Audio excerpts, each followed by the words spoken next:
Hey, hey, welcome to First Brunch Then Hustle. This is Star. I'm so happy to be here with you for another week of Alive here in the group. Thank you for joining. If you're here, please say hello in the comments. Let me know that you're here with me.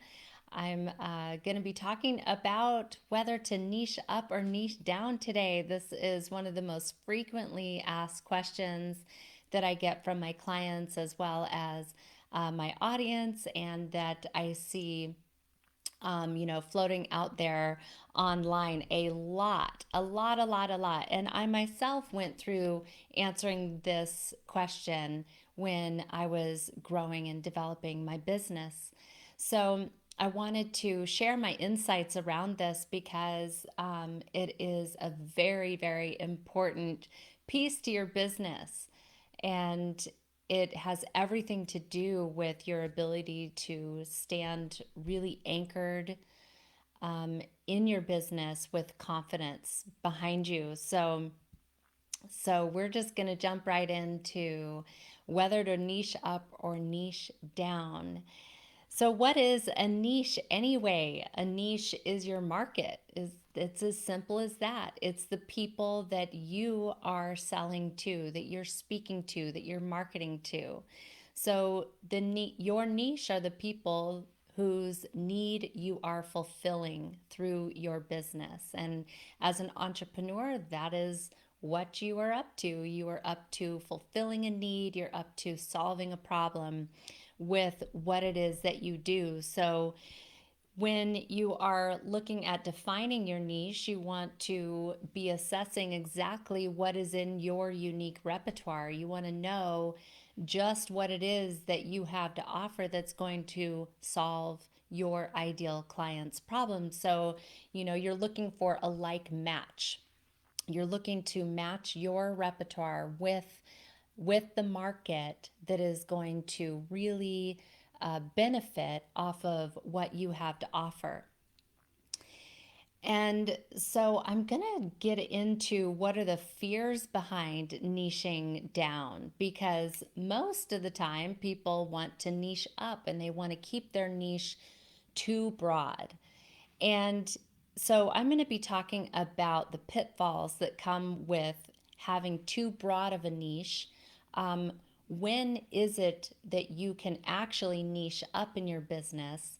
And I'm going to touch on the fears that come with actually going through niching down.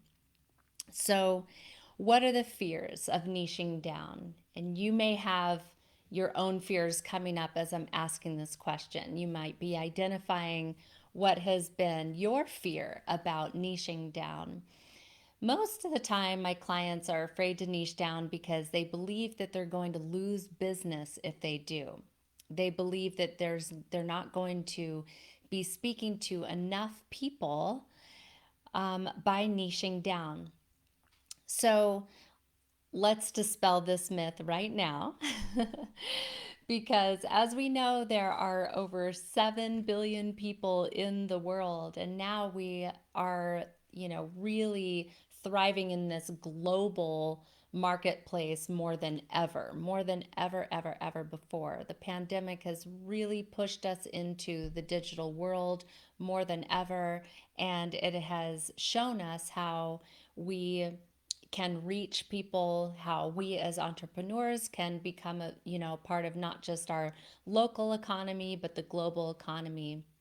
And now we know that people are really thriving and enjoying and benefiting off of connecting with each other all around the world. And we see this on Clubhouse and the various voice only apps that have become really popular these days, as a solution to people becoming more connected and really reaching each other on a level like never before. So when you are looking and in the face of niching down and you're afraid that you're going to lose access to people or that you're going to lose business, this couldn't be further from the truth. And in fact, when you stay too broad, you are actually you have a higher potential of losing business when your niche is too broad.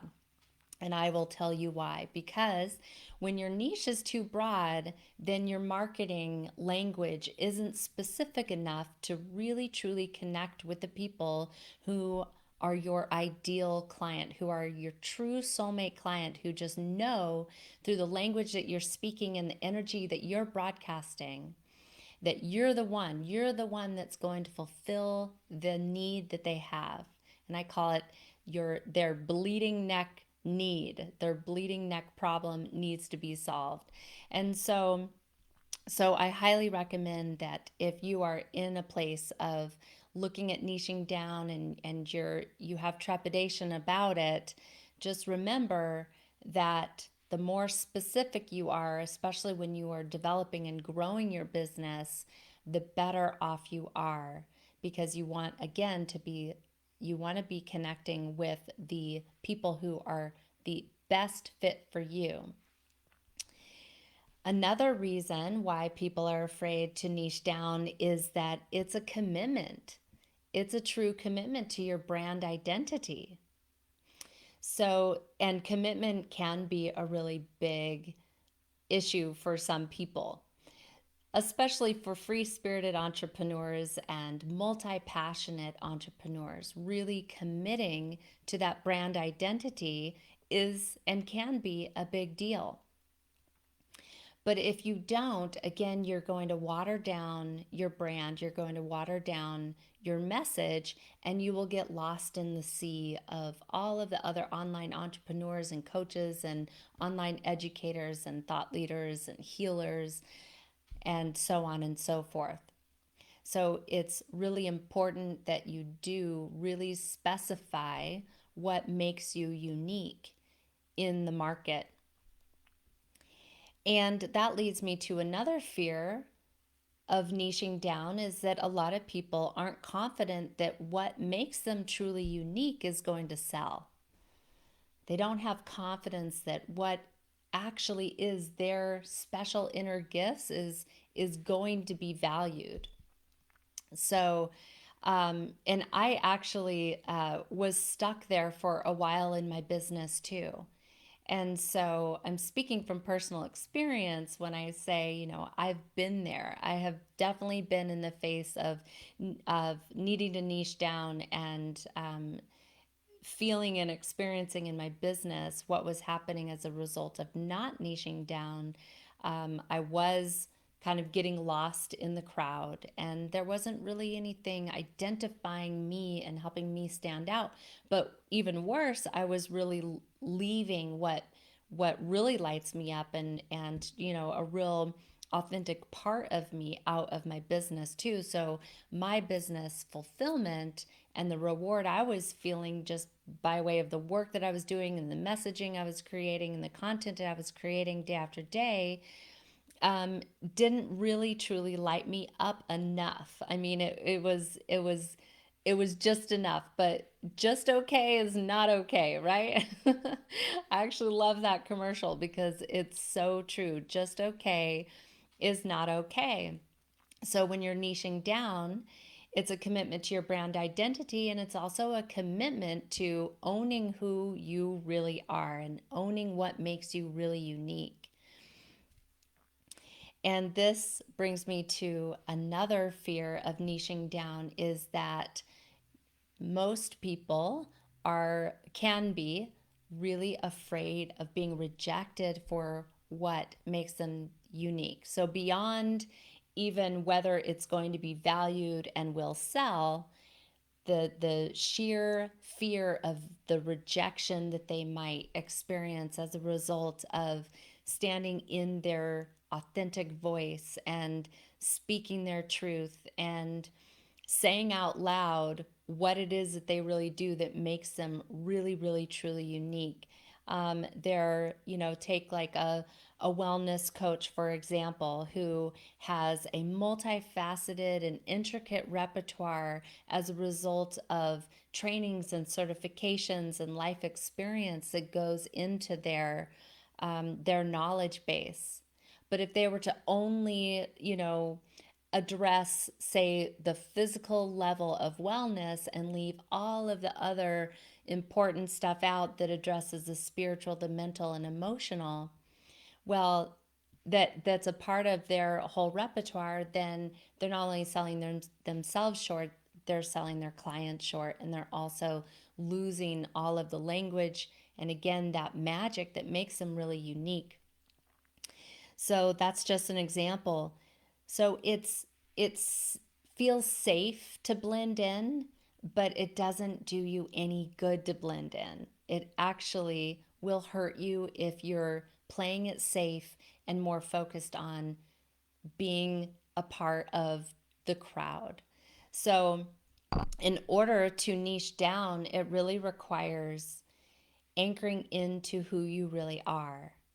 And when you do that, the byproduct is a confidence that eventually surfaces once you move through the fear and the blocks that are holding you back from really truly owning who you really are. Then the confidence will be right there behind you. And I will tell you that confidence is truly the most important ingredient in succeeding as an online entrepreneur. I am definitely proof of that because I didn't always have the confidence that I have today. And again, when I was leaving out what I feel like makes me really unique, which is more of my spiritual values, bringing those into the fold, the heart work, the deep self love mastery, the emotional mastery, all of that. Once I rolled all of that into my business, everything shifted. Everything shifted. And I can say that you know, I've seen this happen for my clients throughout my journey as an entrepreneur and coaching many coaches and consultants online. So, harnessing your true soul expertise and your unique repertoire is going to give you this level of confidence that allows you to be in full expression of who you are. And when you open that door for yourself, then you start to derive so much more fulfillment out of your business. And I have found that started jumping out of bed every day rather than avoiding or procrastinating. I started really taking care of business and excited to get to work. And I started, really showing up for my business and my work in a way that I wasn't prior to. So, again, I can, definitely guarantee that when you do niche down, it is so helpful. And and it does take a level of trust that when you do, there are still going to be those people on the other side that are listening to you and they're connecting to you with you, and they know that you have something that they have been looking for a long time. And they know it when they hear it and when they see it because you are speaking directly to them in your marketing message when you niche down. So now, when can you niche up? This is a really good question. When you can niche up is when you have established yourself as a true expert within your niche and within your field. Once you have established yourself as an expert and you have established the visibility that you need and recognition that you need in your business in order to niche up and therefore touch and serve a broader band of people, then you can go ahead and do so and feel safe in starting to, shift your marketing message to become a little bit more general. But when you do niche up, I highly recommend that you don't shift from specified to general because you will just lose the audience that loved you, that had, fell in love with you for for being so specific, for exactly who you are. So even when you niche up and you're wanting to reach more people, do it very, very gently and incrementally, and just be really cognizant that you're continuing to bring your true, authentic self into your business. So, my secret answer to niching down is to truly connect with your unique repertoire and your soul expertise and bring that through your business. So, if this is something that you are working on and you would like support in, this is something I specialize in. So, please connect with me, reach out, and let's set up a chat together. I'm happy to be here to talk about what it is that you're challenged with, what it is that you are dancing around the bullseye for, what are you protecting possibly. There's a lot of self protection mechanisms and fears that can play into niching down and really honing in on that brand identity and locking that in. It's standing in that brand identity with full confidence. So it can take some deeper inner work, right? To work through those layers, break through those fears, and really identify the beliefs that you're holding for yourself that are holding you in the identity that's holding you back. So, in order to really show up with confidence in your business and to become visible and reach the people who really truly need you, it definitely requires owning who you are and working through those fears so that you can stand confidently in your business.